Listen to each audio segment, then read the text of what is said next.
Brilliant. Thank you, Sarah. What a great way to start. We can all start thinking about seeing things differently and what we're going to redesign. Next, we have Max Scratchmann. Max is an illustrator, a writer, performance poet, and opera lyricist. He is one half of the Poetry Circus in Portobello and a regular performer on the Edinburgh spoken word scene.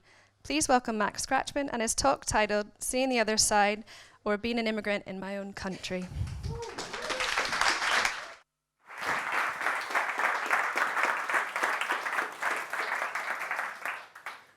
Do any of you read self-help books? Come on, somebody must. You may have heard the thing in self-help books where they tell you if you really want to see, if you want to know how a place works, how your own country works, how your own community works, you should be a tourist in your own town. Yeah? So, I mean, the way to do that in Edinburgh is to get a suitcase on wheels and block the pedestrian traffic in Princess Street going... But my parents, self-help books hadn't been invented back then when the dinosaurs were still walking, but my parents thought, let's go one better with him. Let's not make him a tourist in his own town. Let's make him an immigrant in his own country. So that's me. I'm the little cute one. When I had hair back in those days. I'm on a boat. It's 1963. And I'm coming from India to Scotland for the first time. Why was I in India? Because at that time, India was full of Scottish people, particularly people from the East Coast, from Dundee, from Edinburgh, from Forfar, all the Angus, Lothian counties, because we worked in the jute industry. And whenever I say this to people, people always look at me blankly, because they say, what's jute? Right. Now, you'll know jute if you've ever bought an expensive rug, because if you flip it over, the backside of it will be made of jute. Nowadays, most of them are made out of polypropylene, so if you've got a cheap carpet, that's what it'll be, or it'll have some horrible foam on the back of it. But where you're most likely to have encountered jute is if you bought a trendy shopping bag from Sainsbury's or Waitrose or whatever else. It was probably made in a mill that my dad used to manage, because those mills are still there, they're still going. But just to give you an idea of jute, at the turn of the century, the last century, the 20th century, the Dundee jute barons who lived in Broughty Ferry, does anybody know Dundee? Yeah, Well, Broughty Ferry is to Dundee what Portobello is to Edinburgh. It's the seaside, it's where the rich people lived, right? Yeah, Portobello, of course. But just to give you an idea, the jute barons all had their big houses out in Broughty Ferry. And where they lived was the richest square mile on the planet, right? Not in Scotland, not in Britain, not in Europe, but the planet. And it took 1920s Hollywood to surpass that. So that's how much money was being made out of jute. So why was jute in Dundee anyway? I mean, strange thing, it grows in India. But they found a boffin at the time of the Industrial Revolution discovered that if you mixed whale oil with raw jute flax, you could spin jute so much faster and make so much more money. And they thought, well, where can we do that? And they thought, well, Dundee's a good place. There's a whaling port. There's a port to bring in jute boats. Great, we'll make it there. And so the people in Dundee all started out, they all worked in the jute industry. Gone one ahead there. And my dad was one of these people. My dad worked in the mills from a young boy. But the jute barons thought, we're making all this money. We're so rich. But how can we be richer? What can we do? What can we do to make more money, even more money? Does that sound familiar? And they said, I know, we can go out to India and we can actually build the mills at source. And they thought, well, who's going to run them? We'll get cheap labor from the Indians, that's fine. We can pay them a rupee a year and a bowl of rice and they'll all work for it. But we need somebody who knows it. And they thought, we'll take people from Dundee out there. So that's my dad there. That's quite a late picture. In the early 30s or whatever, that front row would have all been Scottish people. Okay, that's been taken in the 60s when there were more Indians. The Indians would have all been at the back in the menial jobs. And so we were all out there. We were living in India, and we were having this great life. Now, we think of the British and India. Has anybody seen Indian Summers on TV? Anyone? Oh, phew. Buy the DVD, it's great. We think of the British and India as these very stiff, upper-lipped English people who were out there, you know, in their tuxedos in the heat and being very proper. But most of the British people that were in India were ordinary working people. I love ordinary working Scots. There used to be a joke about Calcutta. There used to be a street in Calcutta called Chowringhee. And they used to say on a Saturday night in Chowringhee, if you could hear an Indian accent amongst all the Dundee ones, you were doing really well. And the people from Dundee, my dad, this isn't an actual photo, but my dad came from a house that was 2 rooms with a toilet out on the stairs. There were 7 of them living in it. He went to India in the very late 1929 or 1930, I'm not sure when. He went out there, he couldn't even have pointed it out on the map. All he knew that is where you went. It was the next step from Dundee. And Indian independence was 1947, but the Scots were all still there well into the 60s. And you think, well, why were they still there? This is where they came from. That's where they went to. That was our house in India. That's what I grew up in. So you can see why they all stayed. Anyone want to take a guess on servants? We had a family of 4, myself, my sister, my mother, my father. How many servants did we need to run our house? 3, 2, 10, that's getting closer. 0. No. We had 15. Right, and that wasn't counting like the people that, you know, that came in to do the washing once a week or whatever. This isn't actually our servants, so I don't have a photograph of them. But the servants were an integral part of your household. They were like your extended family. Who's missing from that picture is the most important servant of all, which is the ayah, the nanny. I mean, the ayah was like your favorite auntie or your granny or whatever. You always lived with her. She was around with you constantly. When I was a small child, they actually had to make a point of speaking English to me because I spoke Bengali all the time. And the mills were huge. Let me just go back a second. Can you just see that the railway tracks there? All right? That just gives you the idea of the size of an Indian mill, that we had our own railway to get the jute from the jetty to the mill. All right.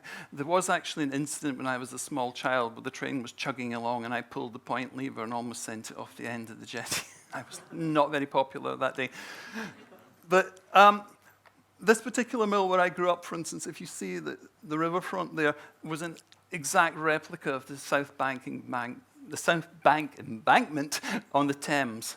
When I was a young man in the 80s and I went to London for the first time, I was walking along the Thames. Déjà vu, I've been here before. And I thought, hang on, and I phoned my dad up and I said, Dad, did Barnagore have a replica of the Thames embankment? He said, yeah, you're supposed to be smart. I said, Dad, I was 6. How would I have known? But, I mean, that's our garden. It just gives you an idea. But what was different about the life that we led there was that, unlike they show you in dramas and films like Passage to India or whatever, this non-mixing thing didn't exist. We all used to mix. The Scots were great mixers. We had a great time in India. We loved getting out with the Indians. We loved going to the pujas. We loved any excuse for a party.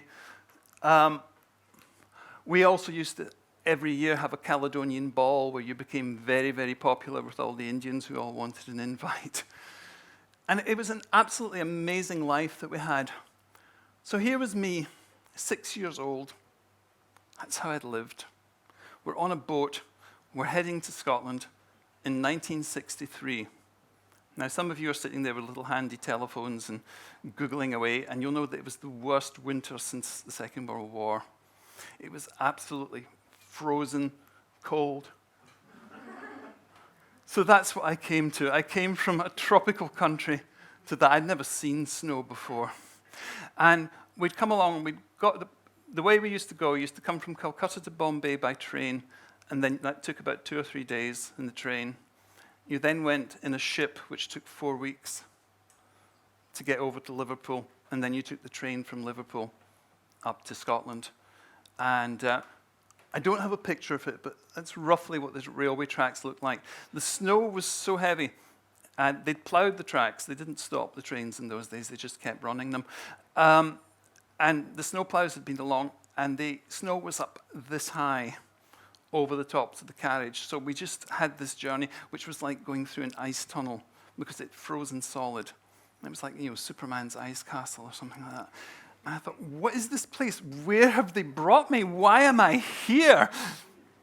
And we got to Dundee eventually, and it was about, at 11 or 12 o'clock at night when we'd arrived. And we got a taxi home. We went to my parents' house. Now, I'd been there as a baby, but I obviously don't remember that. And we'd come into this house, so I'm used to these palatial mansions. And we come into this tiny little two-bedroom semi. And the next-door neighbour lit a fire for us, but of course it had almost died out by this time of night. And it was frozen. You could see your breath in front of your eyes.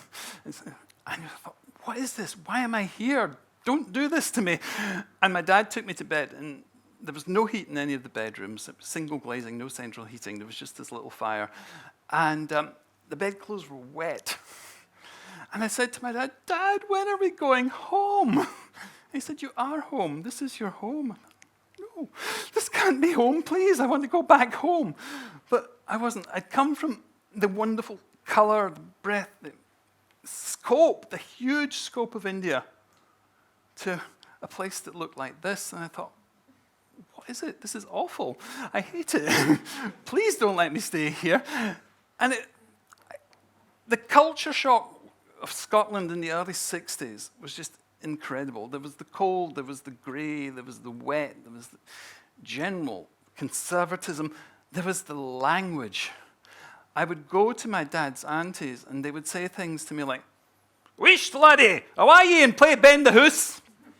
What? What are you even saying? What language is that? I had no clue what these people were saying to me. I had no clue what I was doing here. And the food was bloody awful. They ate mince. There was no fruit. I mean, you got an apple or a banana. You got an orange on a Sunday if it was really well. Where are the mangoes? Where are the lychees? Where's the melon? It didn't exist. When they used to get melons in season in the fruit shops, they used to sell them in quarters because it was too expensive to sell you a whole melon because they had to be imported in. Oh, and don't talk about school. I'd gone to a little private kindergarten school in India, which was one of the last remaining whites-only schools there.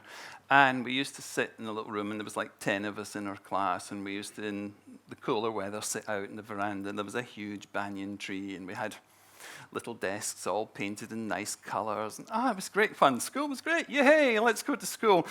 And they took me to this Victorian place where the desks were bolted to the floor and with these awful teachers, and the windows were all frosted in case you saw outside. And I thought, what's there to see anyway? It's grey and wet and smitty and horrible. Why would I want to look out?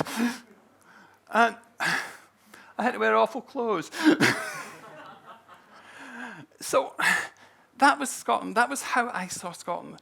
And I had to learn this whole new country.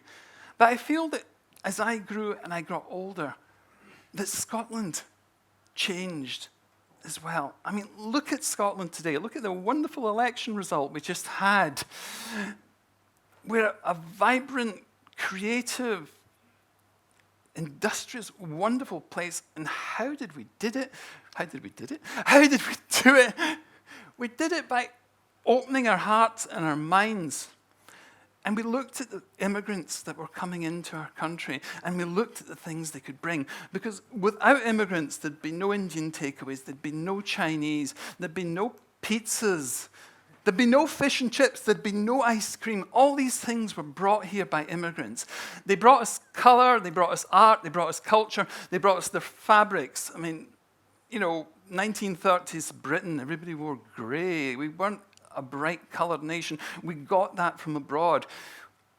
And we went abroad too. We shared our technology. We shared our language, which was the most important thing. Everybody speaks English. Whatever country you go to, you'll find someone who talks English. And it's because we took it, and they listened to us, and they adopted it. And I mean, our health service would fall apart if we didn't have all the wonderful doctors who come in from other countries. So really, I want us to not be typically British and embrace the unfamiliar, because that way lies a wonderful, wonderful world. When you have immigrants in your country, you don't need to travel because they bring the world to you. You have been an absolutely wonderful audience. Thank you, and bye.